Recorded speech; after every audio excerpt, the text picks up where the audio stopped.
Hello. Oh, that was a voice crack already. Fuck! Try again. Yes, we try again. Hello.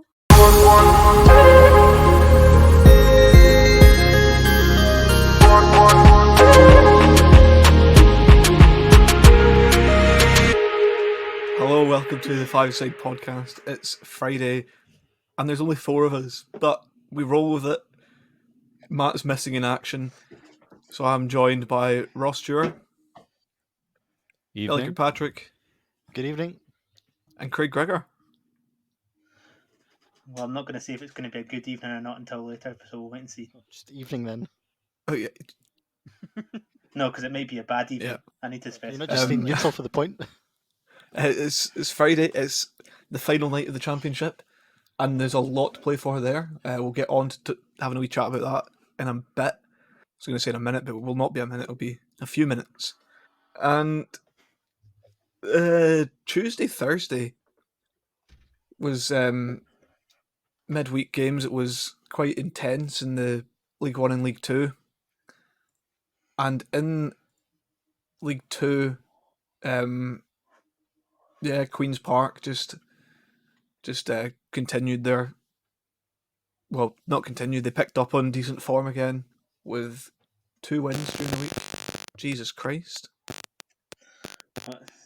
Matt might not be here, but Buzz Aldrin is apparently. Yep.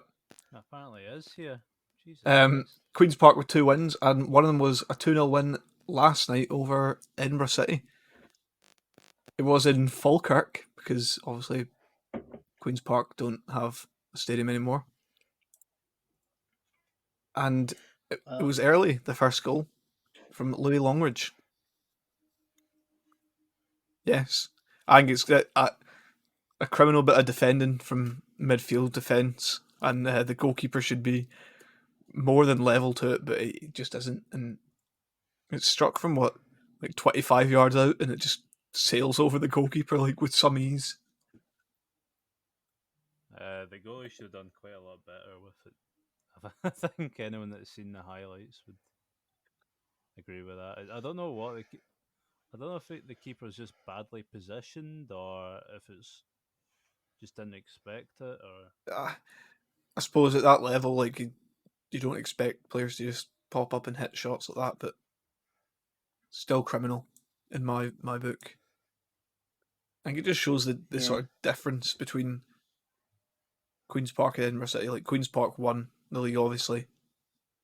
Edinburgh City in second place and just basically couldn't put a glove on them the whole game. Queen's Park this year have been a class above, to be honest. And if they keep doing what they're doing, I think they'll put in a very respectable performance next season. Yeah, it's shaping up to be a decent league next season. With Falkirk still being in there, obviously that'll be it's one of the big names, and then you're going to have one of Morton, Ayr, and both aren't one of the biggest names, but they've kept themselves in the championship for a few seasons now. So yeah, I think League One, and this season as well, it was quite a good league. It's just a shame that obviously it was cut in half almost because of COVID. But yeah, the teams in League One this season were quite sort of good, and Queen's Park will certainly add to that next season. And hopefully, for their sake, that they build on. I think they would. I think their current team would probably do quite well in the league above. yeah, I suppose it comes down to who they can keep hold of and who else they can bring in. Yeah. Well, only time will tell. A man that they brought in on loan. Well, I say man, he's still quite young. Ferg's favourite player. My favourite player, their best player. Luca Connolly got himself on the score sheet again. Another goal from just outside the box, and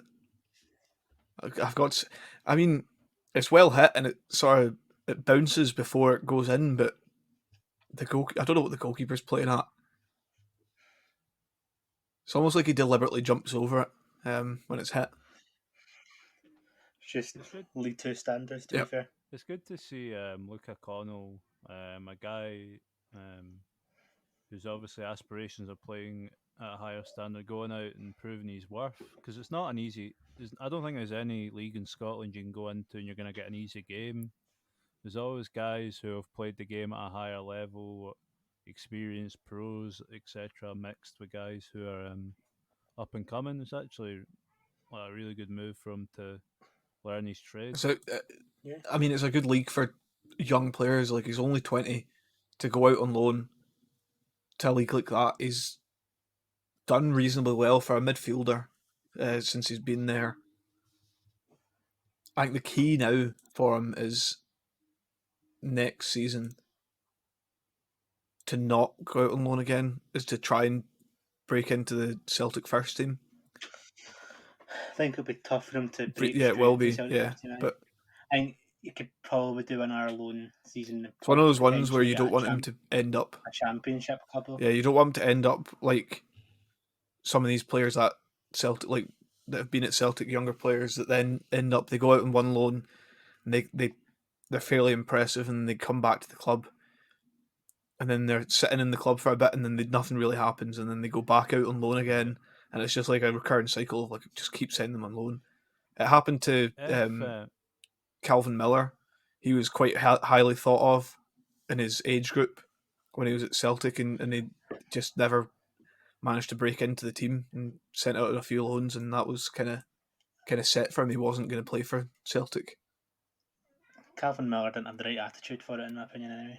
Anyway, I think earlier on maybe he would have, but it was sort of like he was highly rated and then sent out a loan a lot. He was like, I'm better than everyone. yeah, that's what the players that leave like Celtic and Rangers to go on loan to the Championship, League One, League Two clubs. They have to go there, not thinking, "Oh yeah, I'm better than you because I play for Celtic or Rangers," like, or even I'm better than you, I play for Aberdeen. Like, they can't think that or else they're not going to succeed. like especially like the championship is not a huge difference between that and the lower half of the premiership. Like in terms of quality, like I think that's proven this year by quite a lot of the like teams. There's no real difference in overall quality. It's just I think Yeah, mentioning the championship, it would certainly, if Luca Connell was to go back out on loan, it'd be a good fit for a few teams in the championship, and it would be a good league for him to go into. at David Hopkin. Yeah. Take note.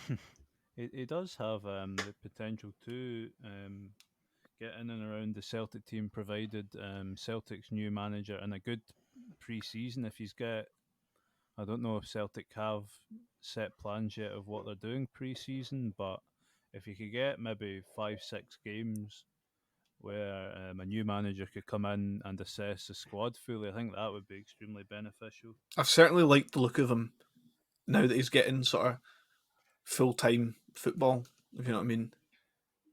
Whereas before he was just in the reserve squad, and it's like that a lot of the time they never really know when they're playing. Yeah, I always feel like the players going out on loan is more beneficial for them than sitting in the reserves. Like, obviously this season when they're not being a reserves league anyway, so if you wanted football at all, they had to go out on loan. Yeah. It was a good game for Queen's Park, and they did get to lift their trophy. Well, it must have been a feel bad for the Falkirk fans getting a trophy lifting at their own stadium while they're getting hammered 5-0 to lose the other trophy. These things happen in football. Yeah, it was just one of these things, isn't it? Like Queen's Park get told that they can't use their, well, it's not even their stadium, but they can't use the stadium they always use to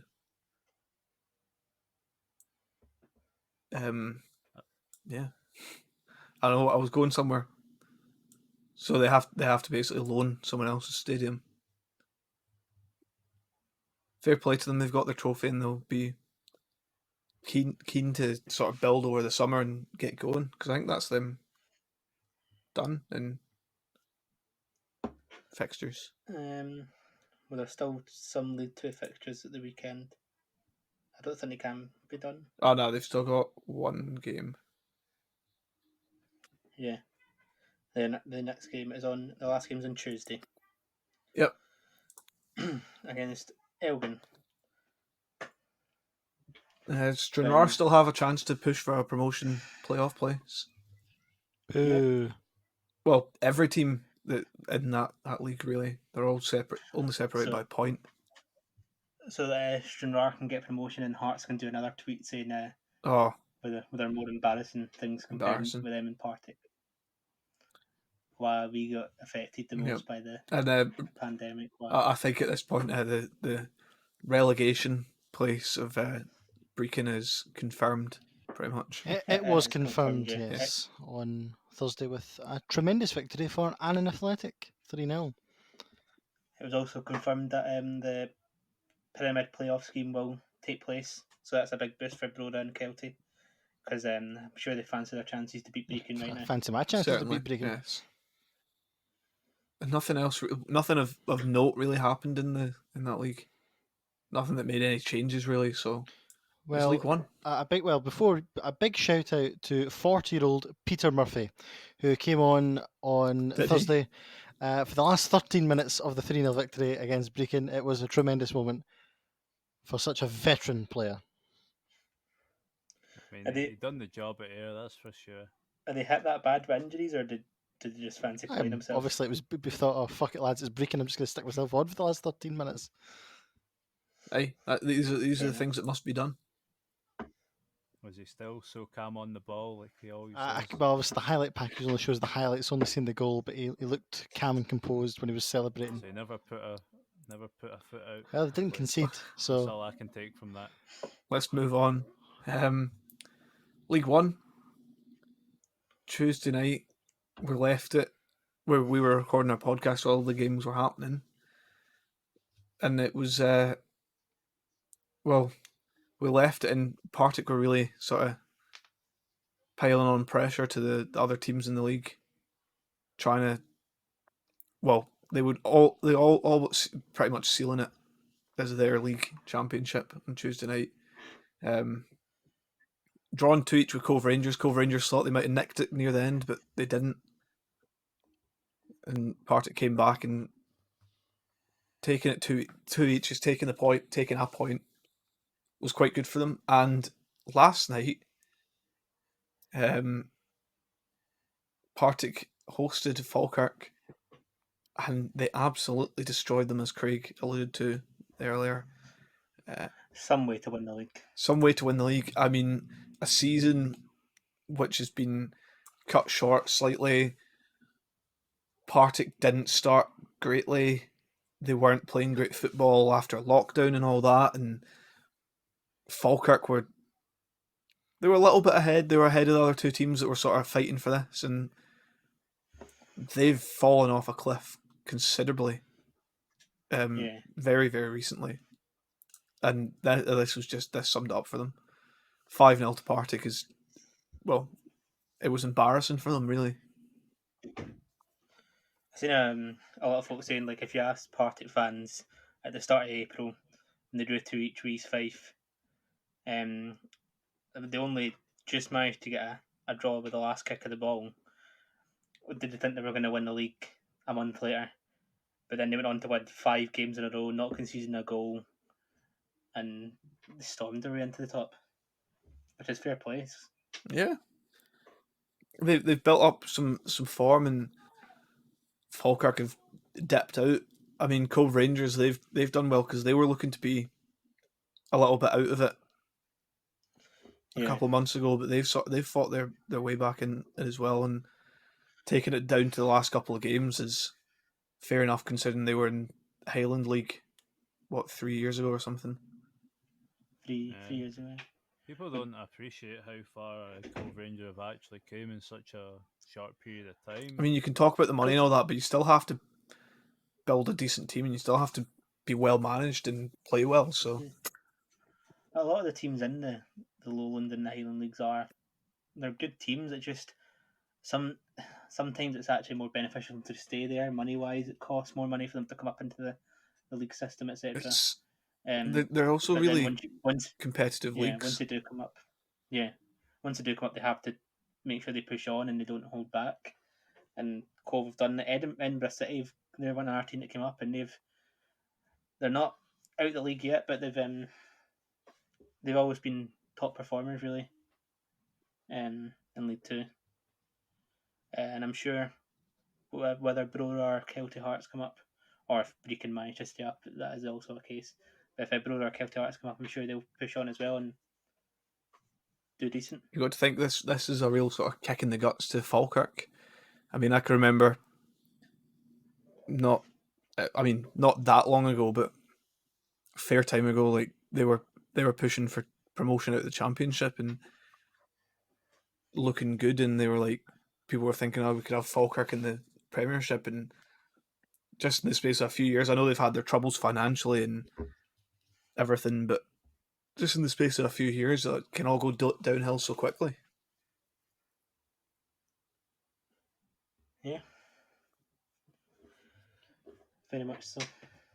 I'm just gonna say, all the goal scorers showing up, all the ones that we've mentioned for Partick that have like picked up form: Zach Rudden, Scott Tiffany, Brian Graham, Joe Cardle, all getting on the score sheet. Yeah, I know Zach Rudden's had quite a lot of critics throughout the season, and I actually felt watching the highlights, he had a very good game last night.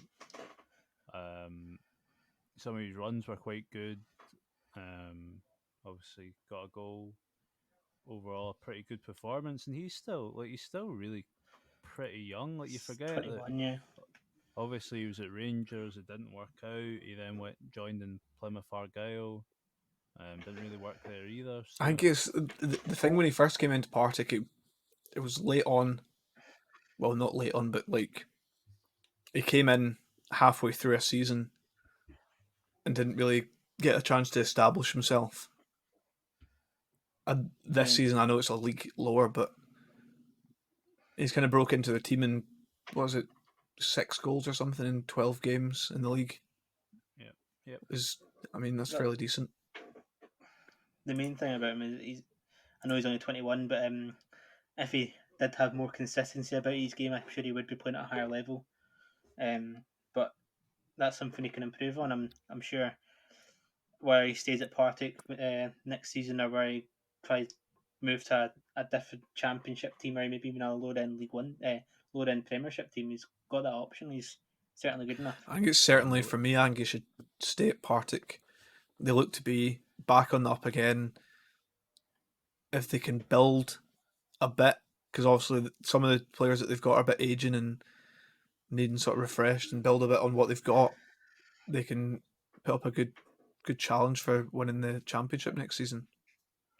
That is the one thing about Partick. They made the better signings, and during the period of pause in the league, they brought in the players like Andy Geoghegan and Stephen Bell, the players that have experience of winning the league. This league, I think Stephen Bell's came in and he's had about umpteen clean sheets already, and in so little games, it's quite incredible actually. Yeah, to go back to Zach Rudden, I do think it'll be interesting to see what happens the next maybe 2-3 seasons, because obviously on the books at Rangers you have to be a certain standard to, like, they must have seen something that made him a Rangers player. So it'll be interesting to see perhaps another good season at Partick. He starts putting in goals regularly. You never know. Yeah.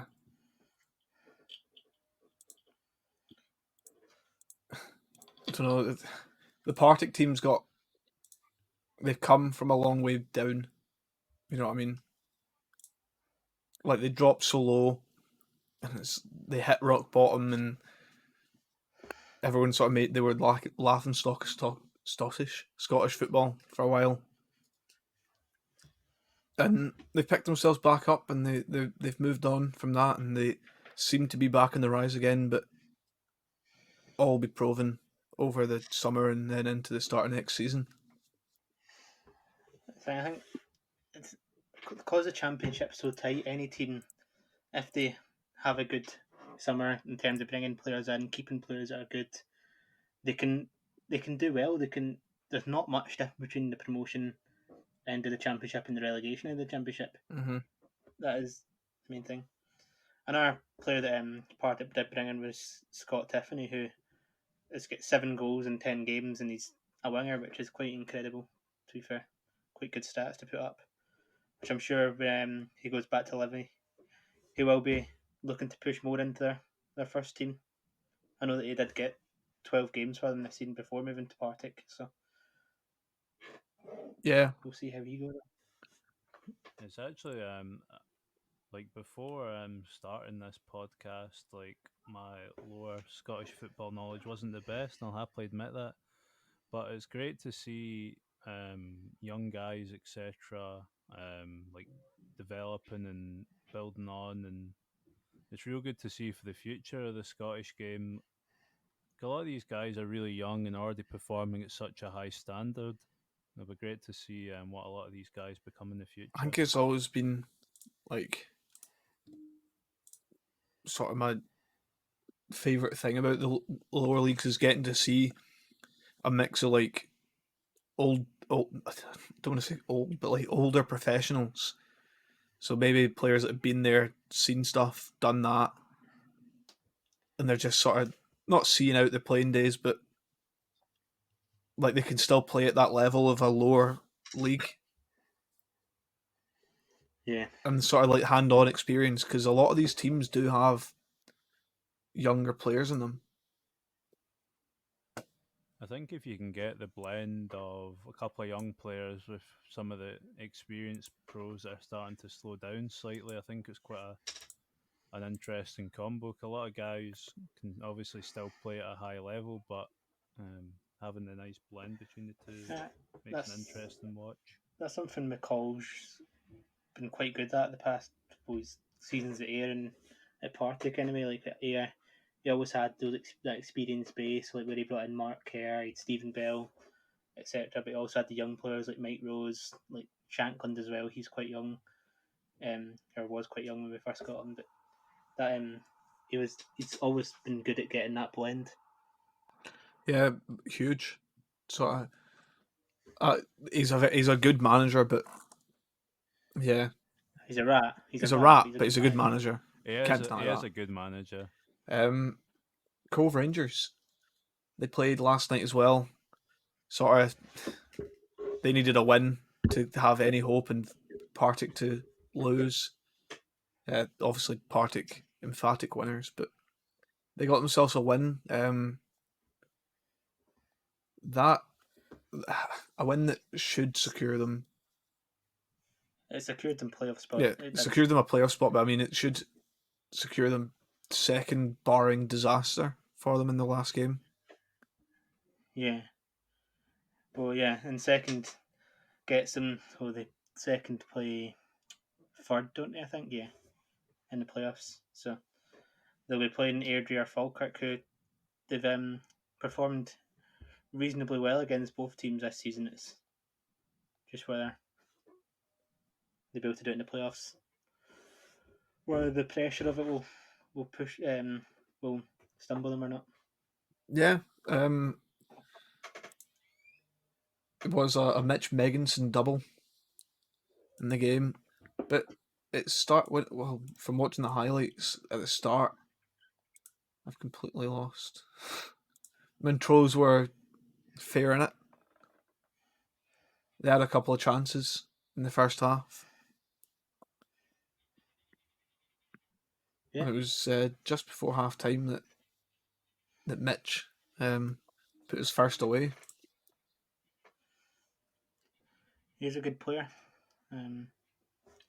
So yeah, I mean he's fairly established. He's been at Cove for a few years now, just doing his job. I mean, the last couple of seasons he's done exceptionally well though. Yeah, well, last season we only had 24 goals in 25 league games, which is fairly impressive. Yeah, I mean, fairly. This That's very it's impressive. 14 and 18, which is also Still very impressive. really good. I think Yeah, Cove have done really well. I know, obviously, like people will talk, oh, they've got the money, they've sort of, but still at that point, you can say all you want about having loads of money, but you still have to do the thing. You still have to buy the players. You still have to play the games. You still have to manage the team well. Craig knows all about that because he loves buying a league. He does. That's why I don't play Football Manager It'll anymore. be exciting to see how Cove fare their last game and then the playoffs, and whether they can sort of push and maybe strike a sort of go at going up. You never know. It's going to be a great a couple of more games till the end of the season. Could really go to anyone at this point in the top couple of teams. Yeah, it'll be interesting around, and there's no writing off the teams at the lower end of the championship either, unless it's here in the playoff spots. We'll just bottle it. But No, I mean, yeah, that's Arbroath, true. Arbroath will be a hard team to beat if it's them. Morton maybe not so much as well. They might also really struggle in the playoff spots, having seen them this season. They're so hot and cold. It's almost this like season particularly. playoff football. It's like a cup competition. You're not playing for Yeah. places or points. It's you play two-legged ties, one-off games and stuff. Like, it's just the way it is, and not all the time the better team wins the games, but at the end of the day, if someone goes up or if someone gets to stay in the championship, I'm sure the players, the teams from League One trying to get into the championship will be More than up for it. Yeah, playing their heart out.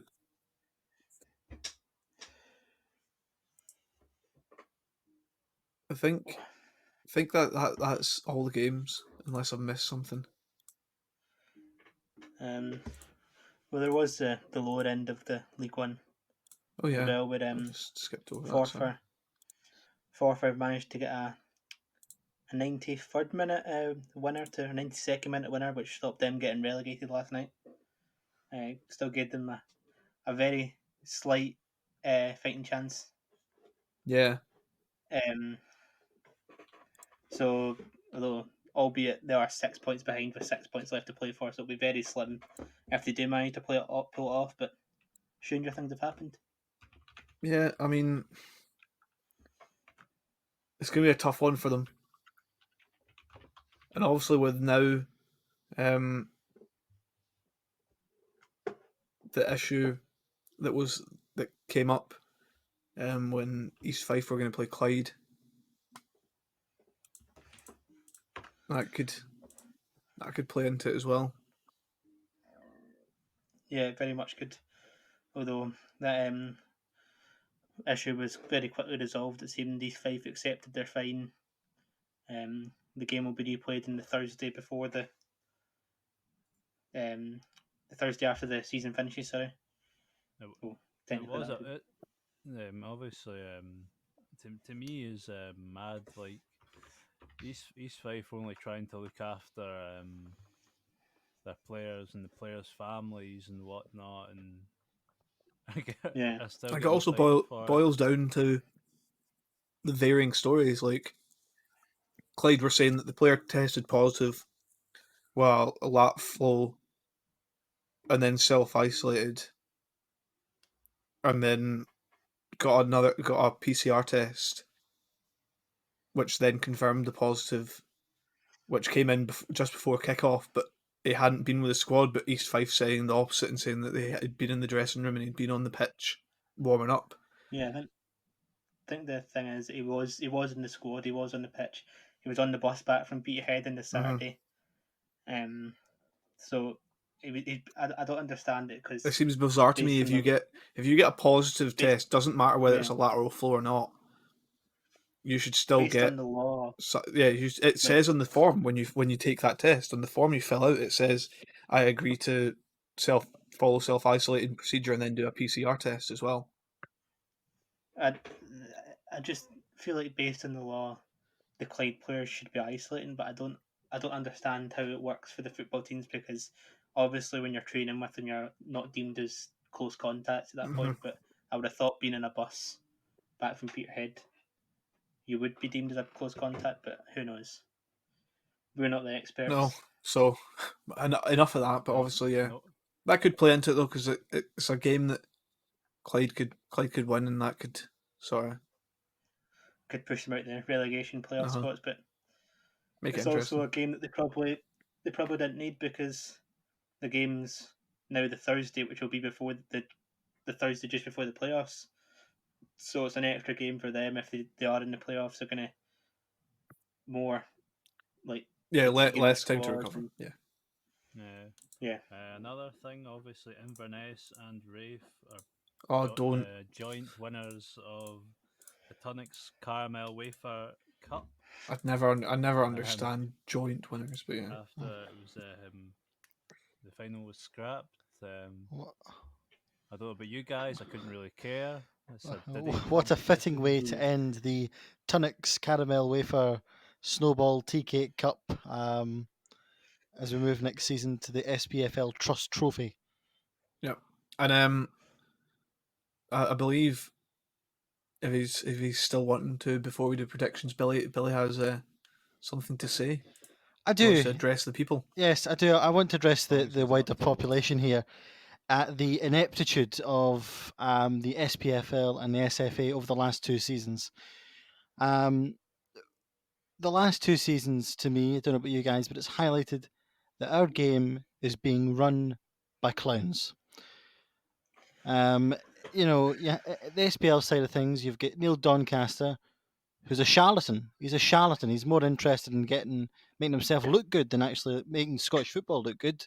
Just as long as he comes out of it all right, he's happy. But who cares about everybody else? We get a crap deal. You get crap decisions from the board. You get crap this, crap that.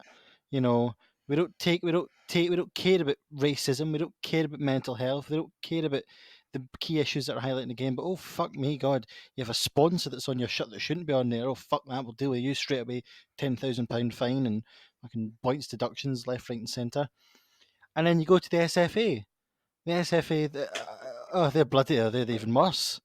The Scottish Cup final. It could have been a great pilot to have fans back inside Scottish stadiums, but they were so inept they couldn't find an alternate stadium. Because we've known that Hampden have been hosting the Euros for how long?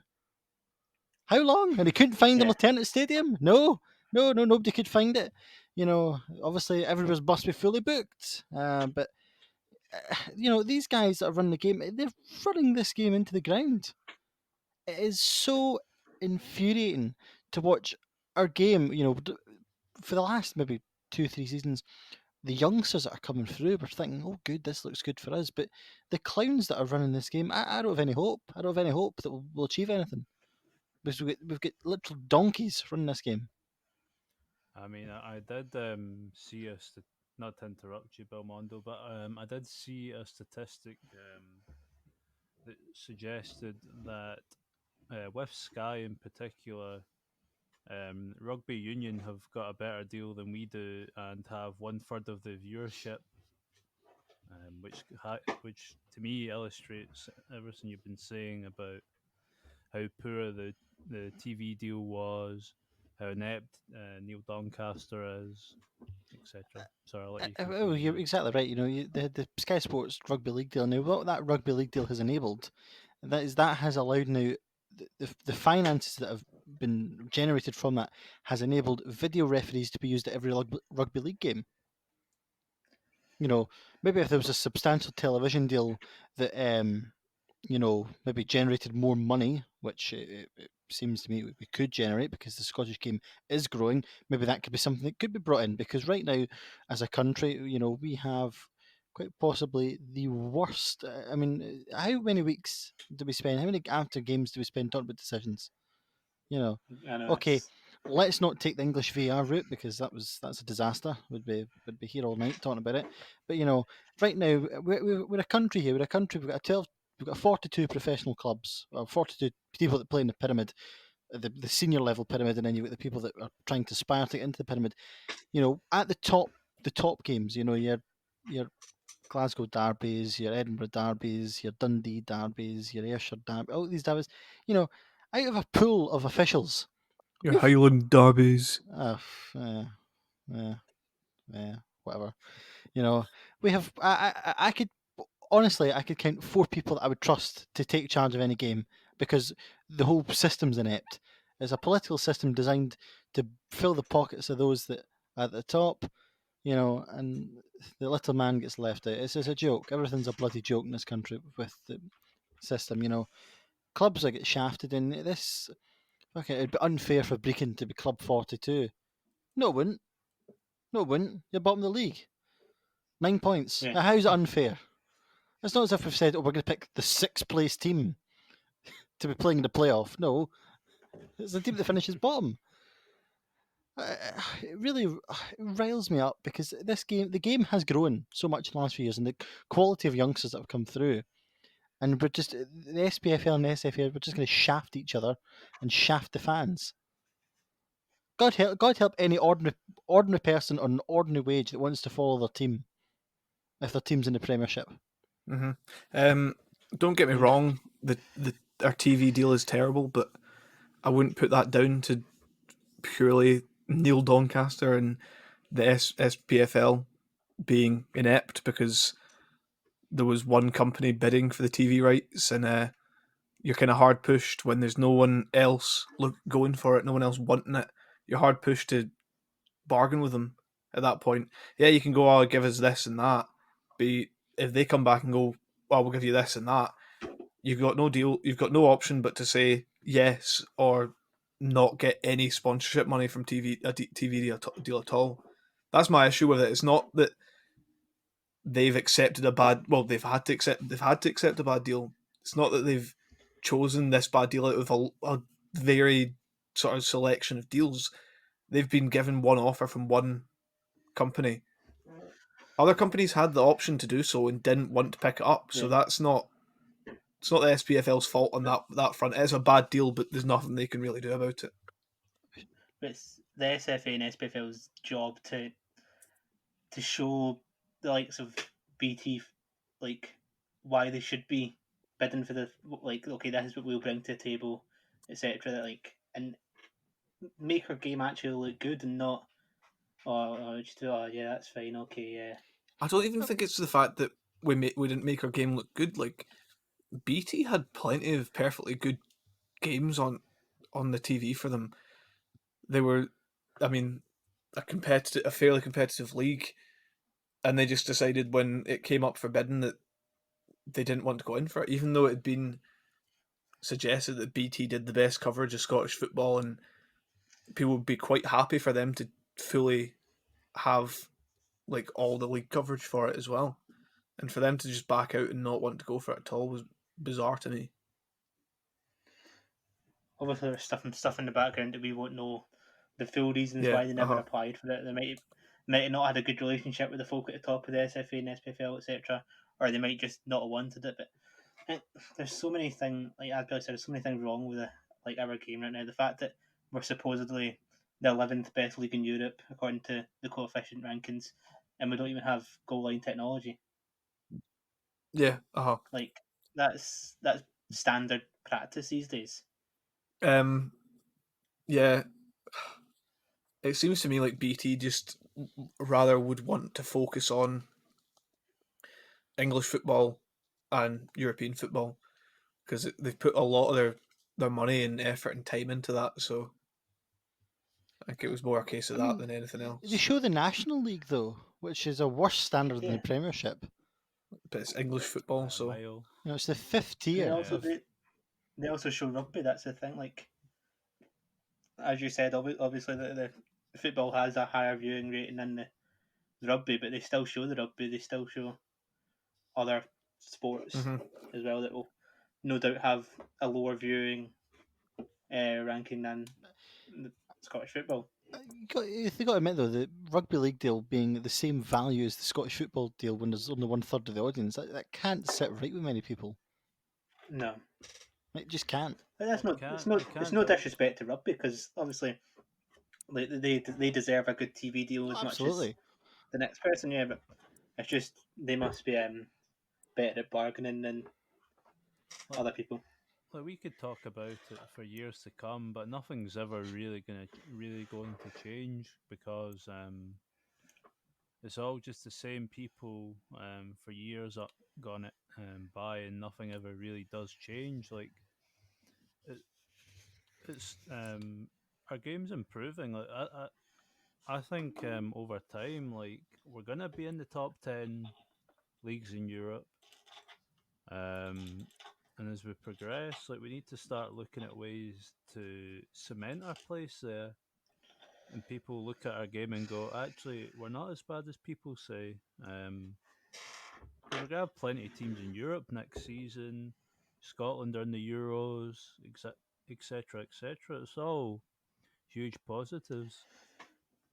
Yeah. The I think for me anyway, there's certainly, if we're going to keep performing well and picking up places in Europe and getting higher, there's certainly sort of an argument for someone with half a brain to seriously look at some form of restructuring of the league system, the pyramid system, because I mean I think that would give not give us an edge, but sort of like give us a sort of step forward where I think we need one. But I think it should be sort of an independently done thing and not anyone associated with clubs, if you know what I mean. Yeah, I think a league reconstruction would be beneficial for the game with like 100%. It's just something that's been talked about for a long time, but you're never going to get the the lower end premiership clubs to agree to it because they'd much rather play Rangers and Celtic 3 and possibly 4 times a season and cut it down to 2. Mm-hmm. I just it, The thing for it's me is not that greed. It's not greed. It's just doing what they have to do to survive uh, sometimes. Because if there was a better deal in other like in place for other things, then certainly it's something that plenty of people would be keen for. It would add an extra edge, like adding extra teams to the Premiership is like hugely beneficial for Scottish yeah, football as a whole. It brings those sort of top teams in the Championship up a level to sort of prove their worth in that way. And like, why not have the best teams, like all the best teams in the same league? yeah, I think it's something they will need to look at.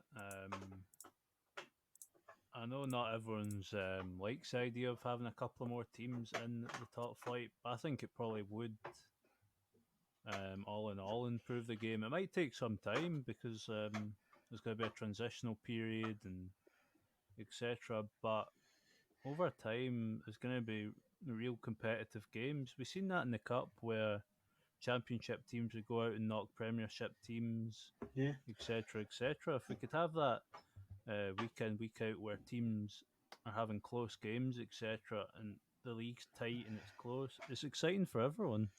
I like the teams that would in a reconstruction of teams from the championship that would go up at this point. And the young players are going to benefit more from playing better opposition every week. They're going to develop more. They're going to it's going to help them out, and that will in turn improve the league as a whole, improve Scottish football as a whole, and yeah, it'll just Mm-hmm. Before we run out of time, because it is 7:20, the games will be getting going soon. I think it's time that we do our predictions. Oh So God. yeah, oh god. Without further ado, Craig, Alloa Dunfermline.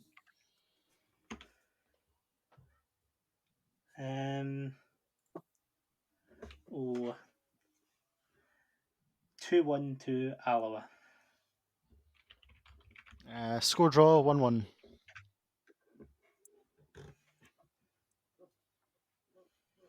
Um, 2-0 to Dunfermline. And obviously Matt's not with us, so it's me, and I'll say 4-0 Dunfermline. Arbroath Morton.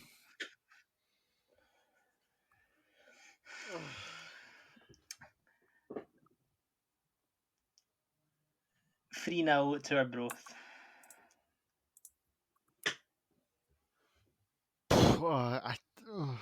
What do I want or what I think? I'm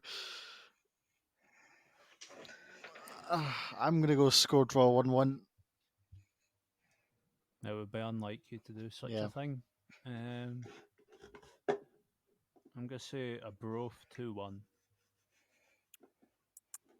I'm going to go 2-0 Arbroath. Brings us to Inverness Ayr.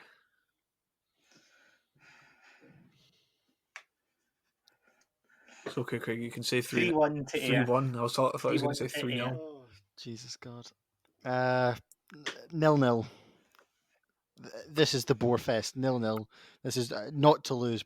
Not to lose at all. I will take a 0-0. Sorry to upset Craig and Bill, but I think Inverness will win 3-0. Well, it's okay because you predicted Arbroath to win, so that would still keep us up. 2 each. A 2 each draw. Queen of the South Dundee. 2 each draw. 2-0 Dundee. I was waiting for Bill's fourth score draw of the game. No. Or fourth draw, sorry.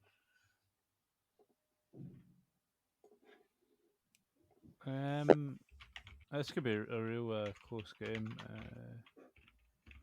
I think Dundee have got the quality to see it out.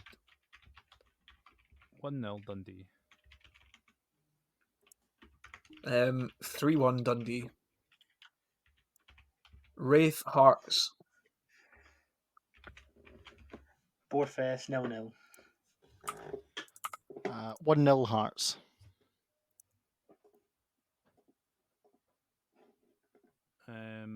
3-1 Hearts. And I've also said 3-1 Hearts. That brings us to Premiership relegation group. Dundee United, Ross County.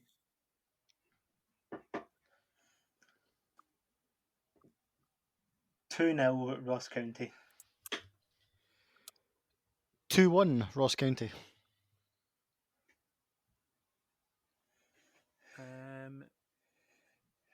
2-0 to Dundee United. I'm going 2-1 to Dundee United. Motherwell Kelly. 3-0 to Motherwell. 2-1 to Kelly.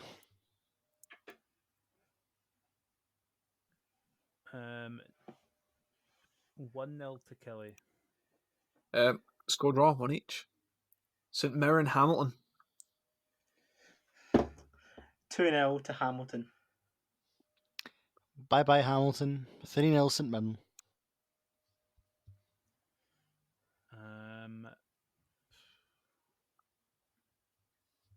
Could say 1-0 to Hamilton. Score draw, 1 each. Hibs St Johnson. 2-0 to Hibs. Score draw 1-1. 4-0 to Hibs. 4-0. You nuts. Yeah. 2-1 Hibs. Second, so I know what I'm talking about. Livingston Aberdeen. 1 each. Oh no, this is the worst game of the weekend. 0-0. 1-0 to Aberdeen. 1 each. Score draw. And finally, Rangers v Celtic.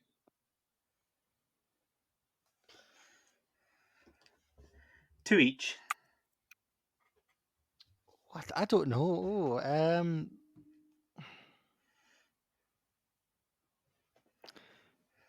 2-1 Rangers. It's a tough one. Celtic haven't won an Old Firm in 5 now. It's not really a tough one for him. He just wanted to get that stat out. I'm gonna say 1-0 to Rangers. It's gonna be tough. 3-1 Celtic. Rangers are rattled. So yeah, that concludes the predictions.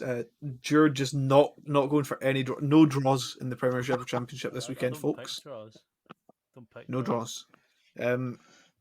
Yeah, we're still waiting to find out what Matt's predicting. So I've fully prepared myself to get 0 points this week. I don't Or care zero how many points. points I No, get. it's not. Yep. I mean, we move. We'll see. We'll see what happens. Well, there's 55 points at stake. And we'll be back Monday evening.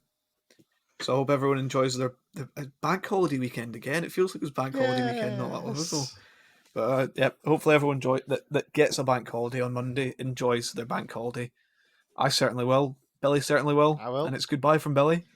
Yeah, goodbye. For the love of God, David Hopkins, don't fuck this up. Don't ruin my weekend. Goodbye. Goodbye from Craig, because he's got to go and watch the football, so he's cracked open a cider. Finished the cider already. I'm nervous. He's nervous. Say goodbye to the people. Goodbye, people.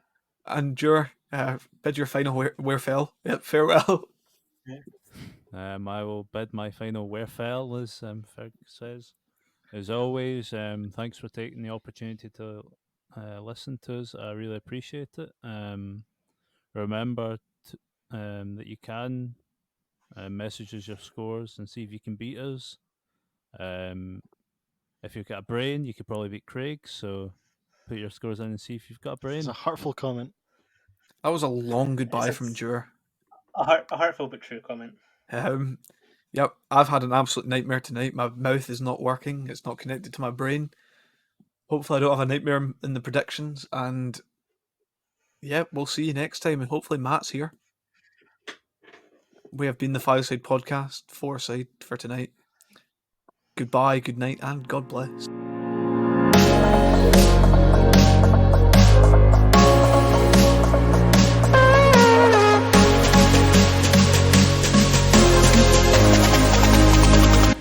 And up the fucking zipper.